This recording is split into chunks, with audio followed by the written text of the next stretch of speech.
Ayer, Meritxell Batet, la presidenta del Congreso, cumpliendo el requerimiento que le hizo el Tribunal Supremo, suspendió como diputado a Alberto Rodríguez como consecuencia de la sentencia que le condena por, teóricamente, haber agredido a un agente de policía. Bueno, a este respecto, que como sabéis Podemos le ha puesto una querella, etcétera, etcétera, hay que aclarar tres cosas. En primer lugar, Alberto Rodríguez no ha perdido la condición de diputado, se le ha suspendido. Y va a permanecer en esa situación de suspensión durante 1 mes y 15 días, que era el tiempo que duraba la condena de prisión, que luego se le sustituyó por multa. Y esto es así porque el artículo 22 del reglamento del Congreso solamente establece como causa de pérdida de la condición de diputado, pérdida definitiva, el hecho de que el diputado renuncie, fallezca, expire su mandato o que haya una sentencia que anule su elección como diputado. Por el contrario, cuando una sentencia inhabilita para el ejercicio del derecho de sufragio pasivo durante un periodo de tiempo, como es el caso, el artículo 21 del reglamento lo que hace es establecer que se suspende durante ese tiempo la condición de diputado y cuando termina la pena se vuelve a ser diputado. Entonces, como digo, solamente una suspensión. En segundo lugar, respecto al tema de la querella que se le ha puesto a esta mujer, no tiene ninguna viabilidad, ninguna. No ya porque los jueces puedan serle favorables, sino porque la prevaricación es el dictado de una resolución injusta a sabiendas e implica que la autoridad que ha dictado esa resolución injusta tenga la certeza de que es ilegal y, digamos, carezca de cualquier sustento en el que ampararse para decir, oiga, aquí había una apariencia de que esto era lo correcto y yo no actué de mala fe, yo simplemente actué conforme a esa apariencia. Claro, desde el momento en el cual el Tribunal Supremo le dice, usted tiene que hacer esto, no se puede decir que esté prevaricando, está cumpliendo órdenes. Y si no está de acuerdo con esas órdenes, pues habría que ver qué posibles recursos se pueden poner contra el auto de ejecución, pues ante el Tribunal Constitucional o donde sea. Pero quiero decir que para que exista la prevaricación se tiene que dar ese requisito de certeza de que estás obrando mal, de certeza de que lo que haces es ilegal, que cuando tienes al Tribunal Supremo detrás diciéndote lo estás haciendo bien, o es más, tienes que hacer esto, te obligo a hacer esto, pues desde luego no existe esa prevaricación. Y el tema más importante de todos, es legalmente procedente que se le haya suspendido, no por parte de la presidenta que cumple órdenes, sino por parte del Tribunal Supremo. Es legalmente procedente que se le prive provisionalmente de su condición de diputado. Pues desde mi punto de vista, aunque el tema es muy polémico, yo entiendo que es una decisión arbitraria. ¿Y por qué entiendo que es una decisión arbitraria? Porque la condena que establece el Tribunal Supremo literalmente dice lo siguiente. Condenamos a don Alberto Rodríguez como autor de un delito de atentado contra agentes de la autoridad, con el atenuante muy cualificado de dilaciones indebidas, a la pena de 1 mes y 15 días de prisión, con la accesoria de inhabilitación especial para el derecho de sufragio pasivo durante el tiempo de la condena. La pena de prisión se sustituye por pena de multa de 90 días con cuota diaria de 6 euros. Es decir, la pena de prisión, por imperativo del artículo 71.2 del Código Penal, creo que es, se le ha sustituido. No porque los jueces sean buenos, sino porque ese artículo, al ser una pena de prisión inferior a 3 meses, obliga a su sustitución por una pena de multa. La pena de prisión desaparece, nace la pena de multa. Alberto Rodríguez paga la multa. Y la sentencia dice que la inhabilitación durará el mismo tiempo que dure la condena. Es decir, que una vez cumplida la condena, ya no hay inhabilitación. El tiempo de la inhabilitación, como toda pena accesoria, va ligado al tiempo de duración de la condena principal.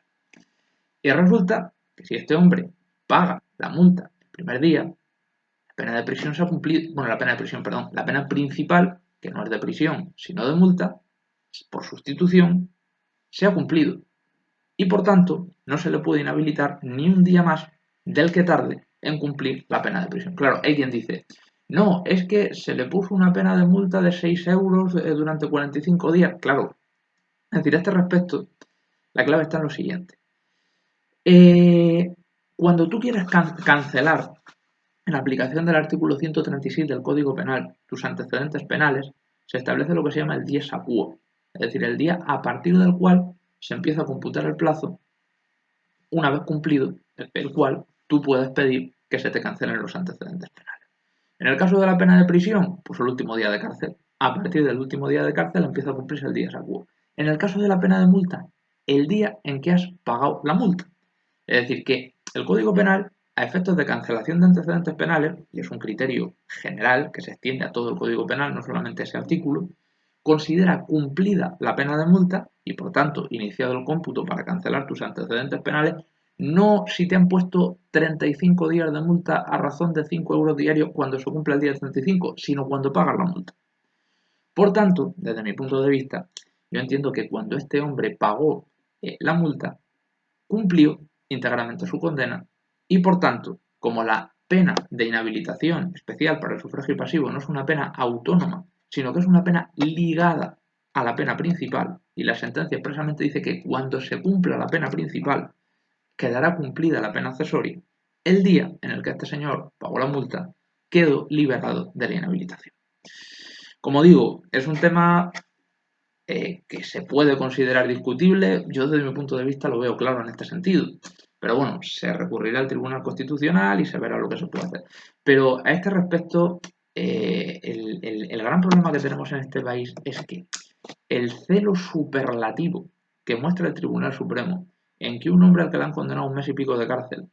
por una agresión a un policía que tiene como único testimonio, como conté en otro vídeo, la declaración del policía cuya parquedad absoluta en el acto de la vista la priva de toda credibilidad, el celo absoluto, el interpretar de la forma más restrictiva posible digamos, el Código Penal para obligarle a cumplir hasta el último milímetro de la condena, más allá de lo razonable desde mi punto de vista, sobre todo en un caso en el que estamos hablando de que hay un derecho fundamental del juego, el derecho fundamental de participación política. Y en esos casos se tiene que aplicar, pues, digamos, una interpretación flexible, una interpretación siempre que en caso de duda vaya a favor del ejercicio del derecho fundamental.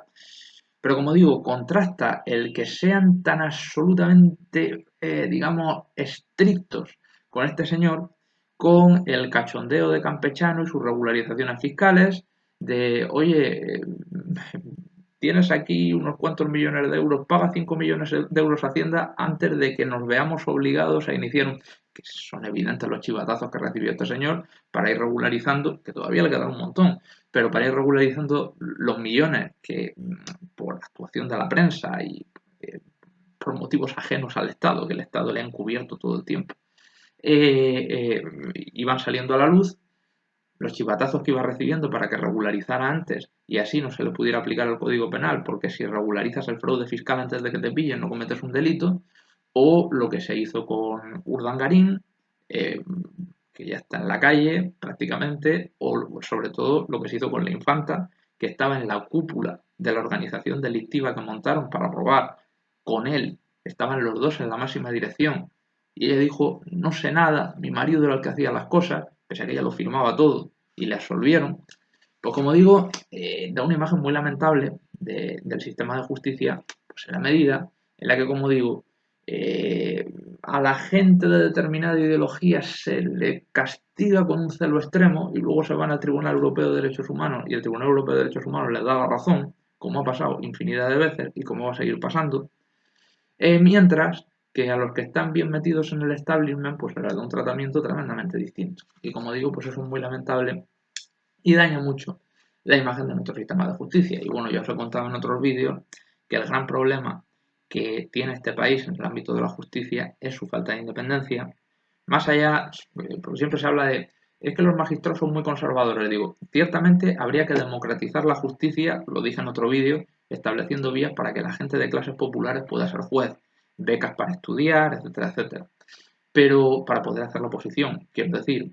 porque te tienes que tirar 7 8 años de oposición y la gente que no tiene recursos, que su familia es humilde, pues no puede hacerlo. Establecer becas que permitieran que durante ese tiempo se pudiera estudiar, entre otras medidas.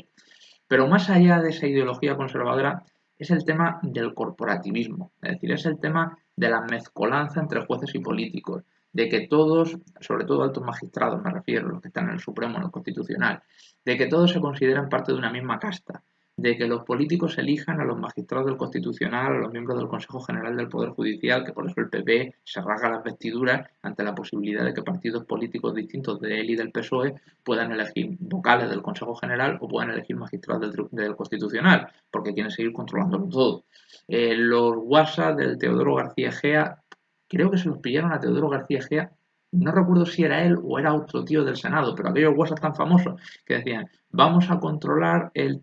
Tribunal Supremo por detrás a través del magistrado este, al que habían propuesto como... Quiero decir que todo esto genera una imagen y además con indicios más que relevantes para considerarla, pues, en fin, posible,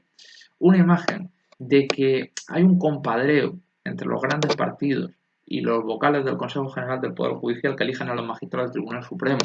y los magistrados del Tribunal Supremo, los magistrados del Tribunal Constitucional que eligen los políticos, el gobierno y el Parlamento, el fiscal general del Estado que elige el presidente del gobierno y que da órdenes a todos los fiscales, es lamentable. Es decir, es lamentable y da lugar pues a situaciones, como digo, pues, que los ciudadanos perciben como inasumibles. Y por eso la despolitización de la justicia es absolutamente imprescindible, porque da lugar pues a cosas como las que hemos visto, o da lugar pues a que aquí en España la Sala de lo Civil del Tribunal Supremo diga que los bancos no tienen que devolver el dinero de las cláusulas suelo desde el primer día de la hipoteca, los consumidores se vayan al Tribunal de Justicia de la Unión Europea y el Tribunal de Justicia diga, oiga, si es de sentido común, si una cláusula es nula de pleno derecho hay que devolver todo. Pero claro, el Tribunal Supremo estaba protegiendo a los bancos. En fin, que esta es la situación, que como digo, Alberto Rodríguez en todo caso va a volver a ser diputado en 45 días, pero que como digo, desde mi punto de vista, nunca debió dejar de serlo y que la interpretación absolutamente, como digo, fiera y ya digo, carcelaria de la sentencia que hace el Tribunal Supremo me parece razonable, me parece que incumple su obligación de interpretar las sentencias en, digamos, intentando fomentar en todo caso, intentando anteponer en todo caso el ejercicio de los derechos fundamentales pues a las interpretaciones restrictivas que puedan chocar con ese ejercicio, que en caso de duda obligan en todo caso a que se anteponga el ejercicio del derecho fundamental de participación política a la interpretación más restrictiva, que sea incompatible con ese derecho, y que eso contrasta mucho con el trato que ha recibido la familia real, con el trato que han recibido los bancos, con el trato que han recibido tantos políticos. En fin, gracias por escucharme y seguimos en contacto.